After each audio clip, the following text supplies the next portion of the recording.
Matthew chapter 26. Christ has finally been arrested. He is before the council, or the Sanhedrin, which was the Supreme Court of Jerusalem, so to speak. And they are making false accusations. They couldn't find anyone to make a false witness to come forward, verse 60. But two came forward in verse 61 and accused Christ of saying that He would destroy the temple and rebuild it in 3 days. Of course, He was referring to His physical body, that if they killed Him on the third day, He would rise from the dead. And they were referring to the temple, the physical building there in Jerusalem. And He was asked, in verse 63, if He was the Christ, the Son of God. And He made the confession, verse 64, you have said it yourself. Nevertheless, I tell you, hereafter you will see the Son of Man sitting at the right hand of power and coming on the clouds of heaven. Now, the way he words this here in verse 64, he said, you've said it yourself, that I am the Christ, the Son of God. Well, they were not, the high priest was not actually making a confession of faith that he had himself. He was just asking him, are you, is this what you claim to be?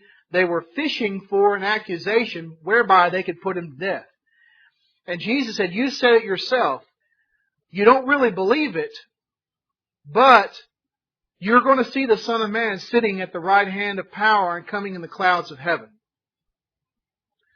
So even though He made that confession by asking Him the question if He was the Christ, the Son of God, and Christ said, well, you said it, but it is true. It is the fact of the matter that you're going to see it firsthand in the power of Christ sitting on the right hand of the power and coming in judgment. That was just enough for them to accuse Him of blasphemy. Verse 65. To commit blasphemy under the law of Moses brought the death penalty. And verse 65, the high priest tore his robes and said, He has blasphemed. What further need do we have of witnesses? Behold, you have now heard the blasphemy. In fact, it wasn't blasphemy, it was a fact. And they were hoping He would say yes, that He would admit to this so they could put Him to death. Verse 66, what do you think? They answered and said, He deserves death. So they began to abuse Him. Verse 67, then they spat in His face and beat Him with their fists, and others slapped Him. Mark tells us that He was blindfolded and was slapped, verse 68, and said, prophesy to us, you Christ, who is the one who hit you? Of course, they're saying that mockingly. They don't really believe He is the Christ. They are just mocking Him by blindfolding Him and taking turns slapping Him and saying, tell us who slapped you. So here Christ is shedding His blood to a certain extent in the abuse that's going on here. And the tearing of the robes was forbidden for the high priest. Leviticus chapter 10 and verse 6 and Leviticus 21 and verse 10. It was against the law of Moses for the high priest to tear his robe. But this shows the contempt they had for the law they claimed to represent. He tore his clothes, tore his robe in excitement, but yet it was a violation of the very will of God. And Christ here is suffering. He is going through the abuse that was prophesied of in Isaiah chapter 53. All of that abuse concerning the suffering servant is being fulfilled. Verse 69 through 75, you have Peter who is sitting outside the courtyard. Now, what did Peter say to Christ when He says, you're going to forsake me? He said, I'll die with you. He said, if everyone else forsakes you, I will not forsake you. And Christ said to him, you're going to deny me how many times? 3 times. And he said, no, that's not how it's going to be. He already began following at a distance. Notice verse 56, it says, when Christ was arrested, then all the disciples fled. So here you have the scattering of the sheep according to the prophecy of the Old Testament. Peter, verse 58, was following him at a distance. At a distance. He already began distancing himself from Christ. Verse 69, Peter was sitting outside in the courtyard, and a servant girl came to him saying, you too were with Jesus the Galilean. Verse 70, he denied it before them all, saying, I do not know what you're talking about. There's the first denial. Now notice earlier, just earlier, he was willing to pull a sword and take off the head of Malchus. He just caught his ear. Now, after he has distanced himself from Christ, he's starting to deny Christ when just a servant girl asks, you too were with the Galilean. He begins to deny Christ. What did we say earlier as we've been studying Matthew? That it's so easy to come and when you're among Christians to be strong. But when you get out into the world, so to speak, when you leave these doors, is where it truly proves whether you're a disciple of Christ or not. And here, Peter, who has already begun to distance himself from Jesus, his Lord, is falling away. He's falling away from Christ. When a disciple of Christ or a Christian starts to put distance between them and the Lord, they are open to any kind of temptation. And they're open to any kind of denial. And that's exactly what you have here in Peter. Peter was human. He's making a mistake here. And he's saying, I do not know what you're talking about. Verse 71. When they had gone out of the gateway, another servant girl saw him and said to those who were with him, this man was with Jesus of Nazareth. He was with them, the servant girl said. And again he denied it with an oath. I do not know the man. There's the second denial. And notice how his denial is getting stronger and stronger. First he just says, I don't know what you're talking about. Then, with an oath, verse 72, I don't know the man.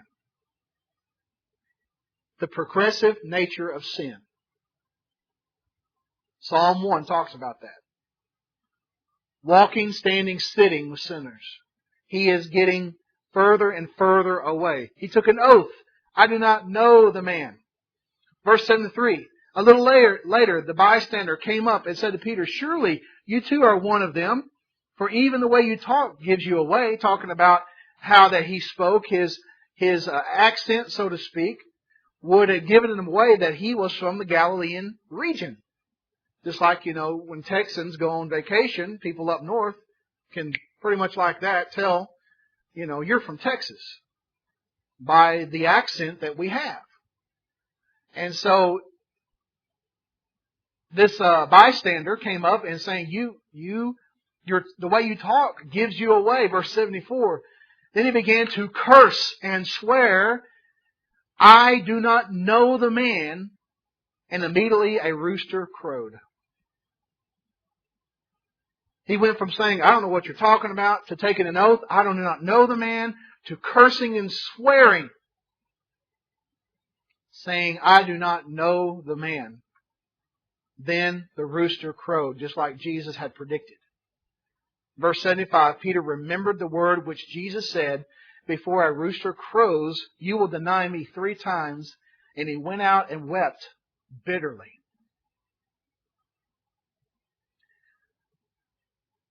It wasn't until the third denial that he remembered it. And it wasn't, I guess you could say, until he heard that rooster crow, that he remembered that's what Christ said I would do. He was so far away from Christ that he had forgotten the words of Christ. And it's very interesting, in the other gospel accounts, I forget which one, it says Jesus looked at him. It must have been from a distance, and when that rooster crowed, Christ looked right at Peter from a distance. And Peter went out and he wept bitterly. He was sorrowful. He had denied his Lord. He had just fulfilled the prediction that Jesus had made, and he is realizing the depth of his sin. Of course, it's interesting when you get into John's account after the resurrection, Christ is going to ask Peter, "Do you love me?" And he's going to ask him 3 times. Why do you think he's going to ask him 3 times, "Do you love me, Peter?" He denied him 3 times. Luke 22:61, where it says Christ looked at him. That's a good verse. I mean, can you imagine what was going through Peter's mind when he saw the Lord look at him? The Lord had already been beaten. I kind of wonder about Malchus after he just got his ear healed and put back on. Is he standing next to the high priest doing all this now, or did he realize what's going on? That's something to consider. That's something to consider. That might have been something that helped convert him. We don't know. You would hope so. Right.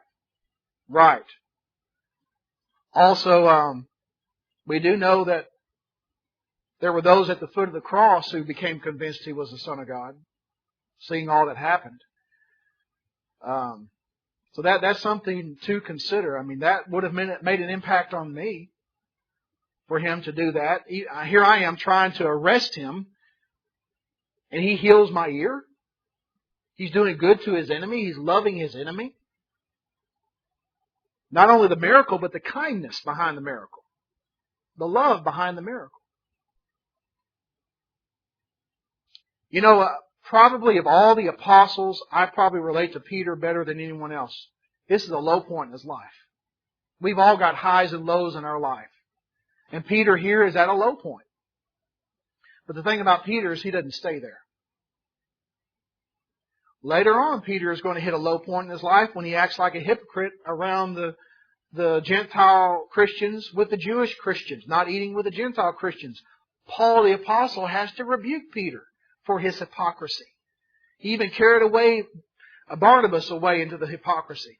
And Paul, in love, had to go and rebuke Peter for what he was doing. Peter repented. He was not infallible. He made mistakes, and he got back on track and kept going. And so, you know, all of us in our life, we make mistakes. We have lows in our spiritual life. The difference is, Peter didn't stay there, and what we're going to see with Judas is, he did. Judas stayed in his low point to death. Look at chapter 27 and verse 1. Now when the morning came, notice all that took place in the night. Again, that's illegal. It's illegal to have a trial at night. Now when the morning came, all the chief priests and the elders of the people conferred together against Jesus to put him to death. And they bound him and led him away and delivered him to Pilate the governor. He was the governor there of that area. Pilate was the one who could give the order to execute Christ. Pilate worked for the Roman Empire. The Israelites could not, under Roman domination, put someone to death. So they had to get permission, and they had to use the Roman government through the official Pilate to have him put to death. Verse 3. Then when Judas, who had betrayed him, saw that he had been condemned, he felt remorse and returned the 30 pieces of silver to the chief priests and elders, saying, I have sinned by betraying innocent blood. But they said, what is that to us? See to that yourself. Notice the attitude of the religious leaders, the chief priests and the elders. We don't care. That's your business. Notice Judas acknowledged he had sinned, he had betrayed innocent blood. No matter whatever his motive was, whether it was greed or whatever, Judas came to realize his sin. He betrayed innocent blood, and he went to those who were supposed to be spiritual leaders to help him with his situation. They say, you see to that. Of course, the religious leaders wanted to kill Christ. Verse 5, and he threw the pieces of silver into the temple sanctuary, departed, and he went out and hanged himself. Of course, that was according to prophecy that this happened. If you read Acts chapter 1 and verse 18, as they are finding someone to replace Judas, a new apostle, Acts chapter 1,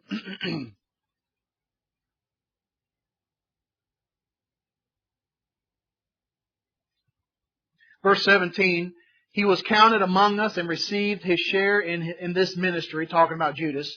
Now this man acquired a field with the price of his wickedness, and falling headlong, he burst open in the middle, and all of his intestines gushed out. And it became known to all who were living in Jerusalem, so that in their own language the field was called the field of blood. Verse 20, for it was written in the Psalms, let his homestead be made desolate, and let no one dwell in it, and let another man take his office. Quoting from the Psalms there, Psalm 69:25 and Psalm 109 and verse 8. So he goes on to talk about how they need a replacement, and the lot fell upon Matthias. Verse 26. Now, when you see how he died there in verse 18, it says he hung himself, but then it says he fell from headlong and burst open in the middle, and his intestines gushed out. To reconcile both of those things, it's been concluded that he hung himself over a cliff area, and either the rope broke or through the process of decay, his body fell. He fell upon the rocks, and then that happened. That's not a contradiction. You put both statements together and you find perfect harmony. And this is the sad end of someone who I am fully convinced, if he would have repented properly, would have been accepted back. But he didn't deal with his sin properly. Suicide is self-murder. It's self-murder. There are those who do commit suicide due to medication imbalance, chemical imbalance in the mind, things of that nature. But to just end it because you have done something terrible is to not handle your sin properly. And Judas didn't handle his sin properly. He was sorrowful for it. He felt remorse for it in verse 3, but he didn't return back to the Lord to start doing what's right. You can be sorry for your sin all day long and not repent. We have people who assemble together with us on a regular basis who are sorry for their sin, but they haven't made a change. We hope and pray that they do. He even returned the money. But yet, he went out and committed self-murder.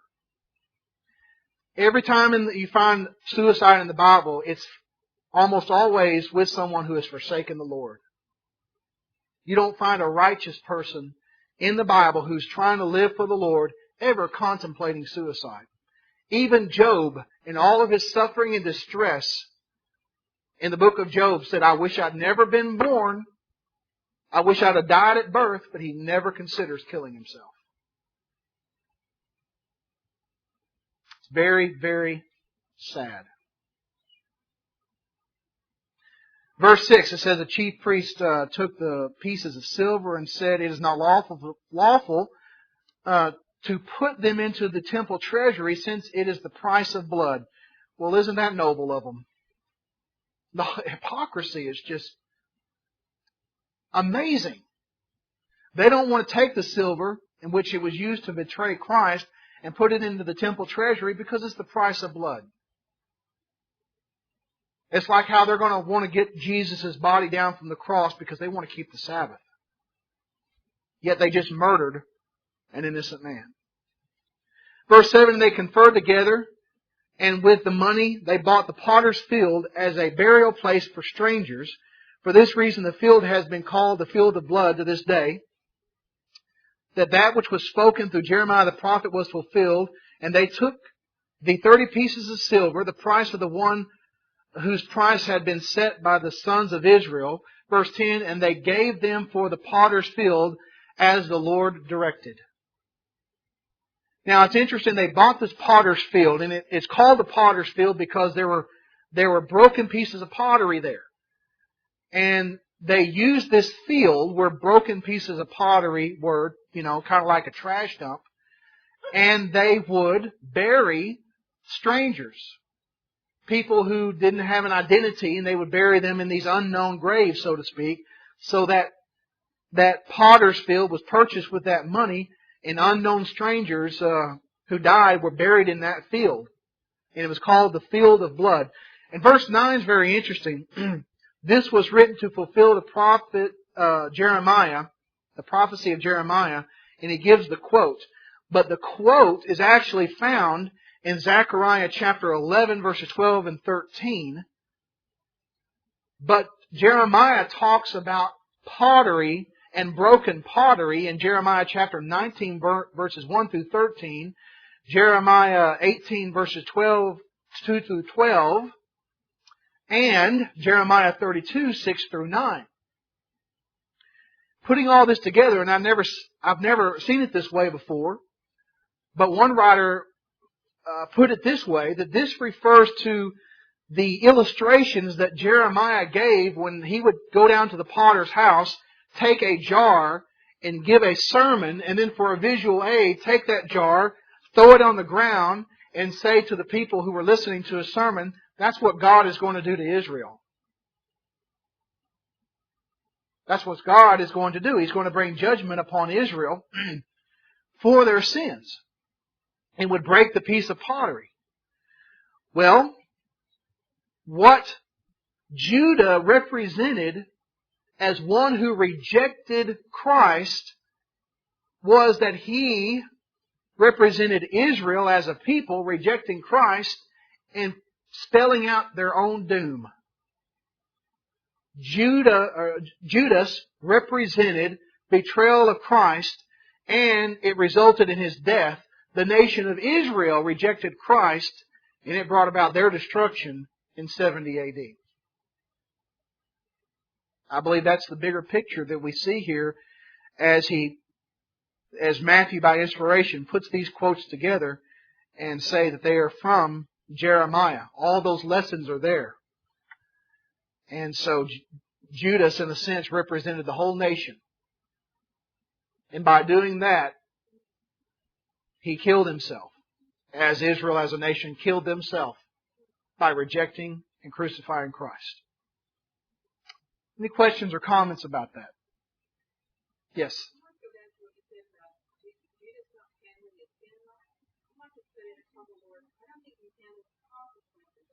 Right.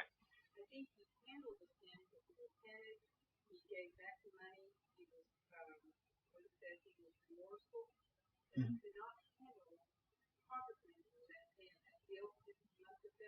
Right.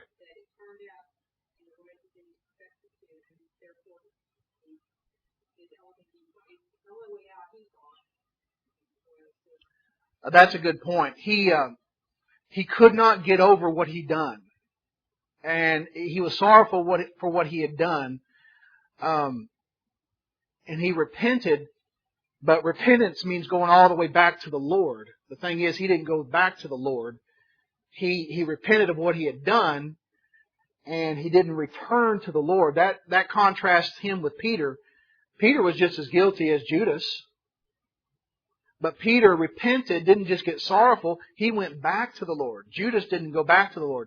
But I believe what you're saying is true.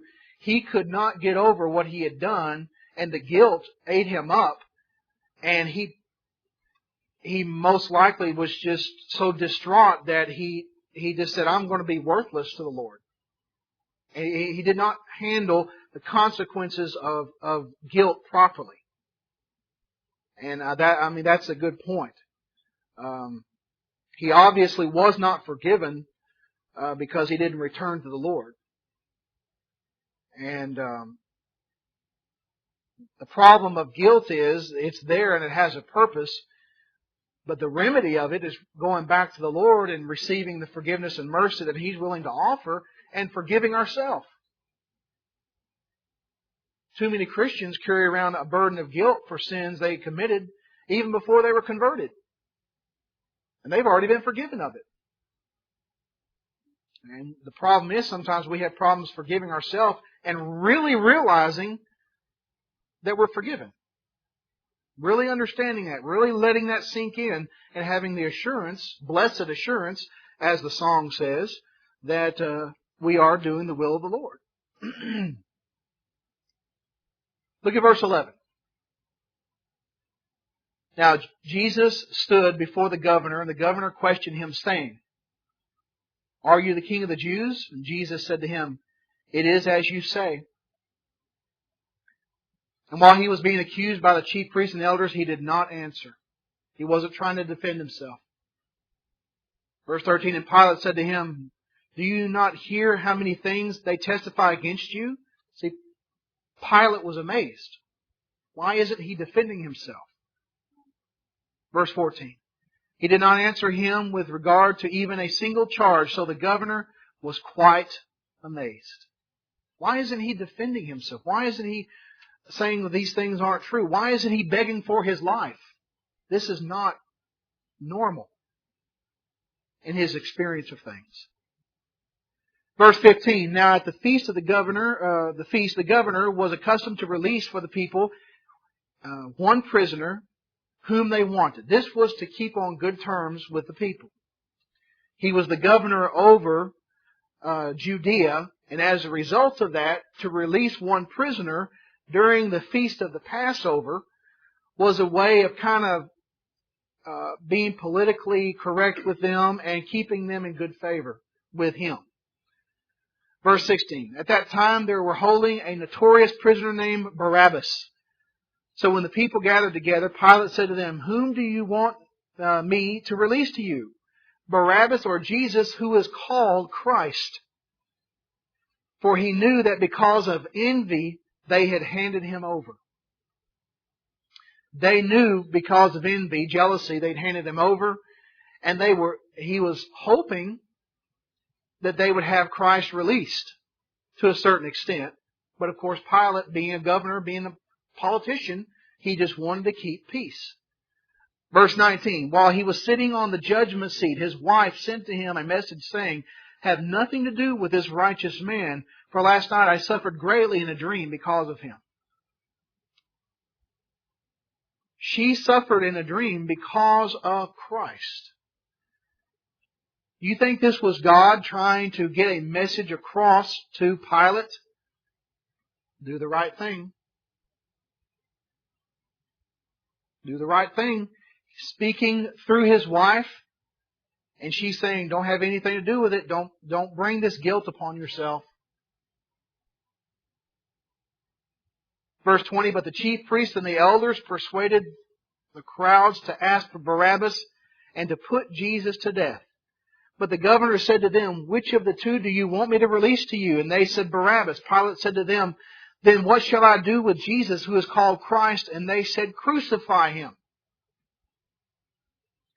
It was just about 5 days earlier, as he entered into Jerusalem, the people were shouting, "Hosanna, Son of David.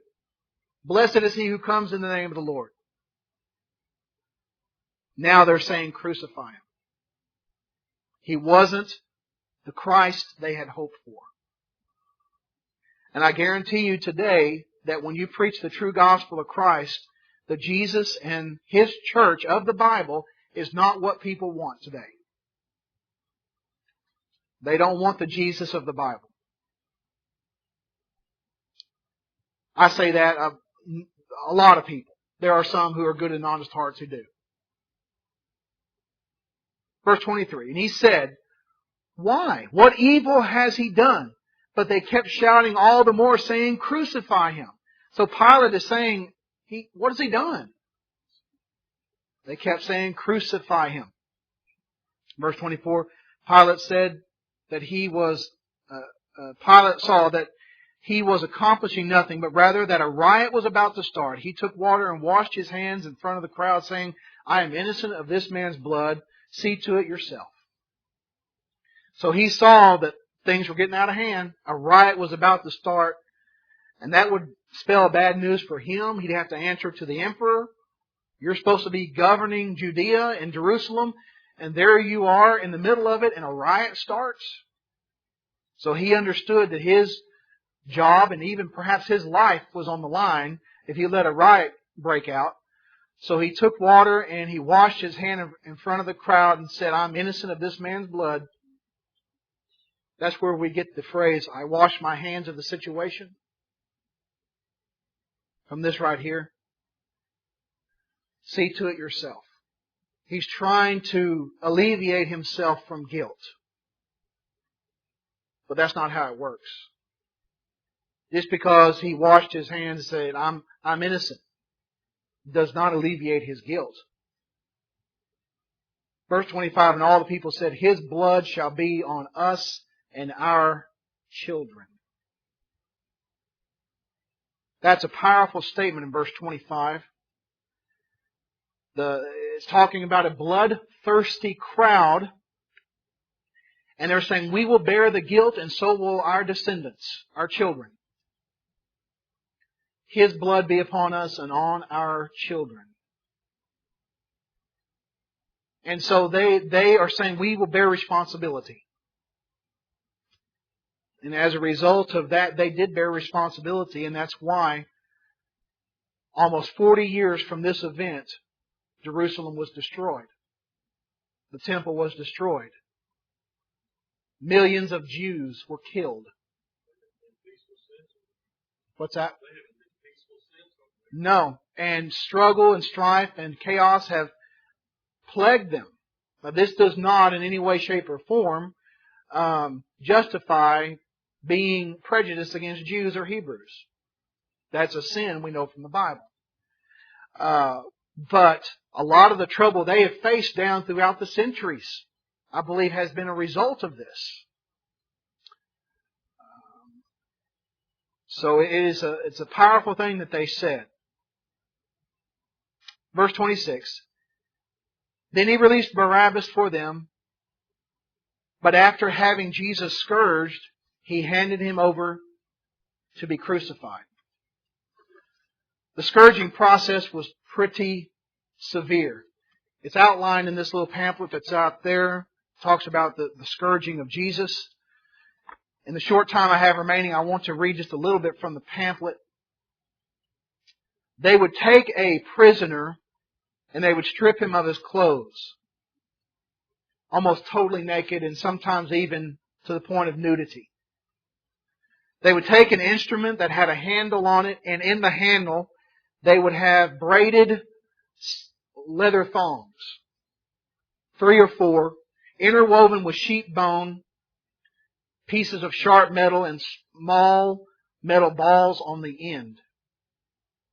And they would take the victim and they would tie him up and fix his hands in metal rings and stretch him out as much as they could. And it says, then it came the whistling of the whip, the thud against the flesh, the burning sensation of thick blood trickling down, blow after blow after blow, bruising, the cutting up of those bruises to the point that the back was just lacerated from the scourging. Many victims died as a result of scourging alone. One person says it hurt so much that men were known to bite their tongues in two during the beating process. One doctor said, Dr. Joe Clements, he says in his opinion, by modern day criteria, if at the time Jesus had been admitted to a hospital, he would have been put into intensive or critical care as a result of the scourging. Of course, Isaiah chapter 53 talks about the stripes that were placed upon our Savior's back, the scourging process, and He says, by those stripes we are healed. That's where spiritual healing comes from. It comes from the suffering of Christ. And through that suffering He endured for my sake and for yours, we can have redemption. I mean, just looking at the scourging alone, much less the crucifixion, which we'll focus on next week, Lord willing, how could anyone turn away from a Savior like that? And go back to anything in the world?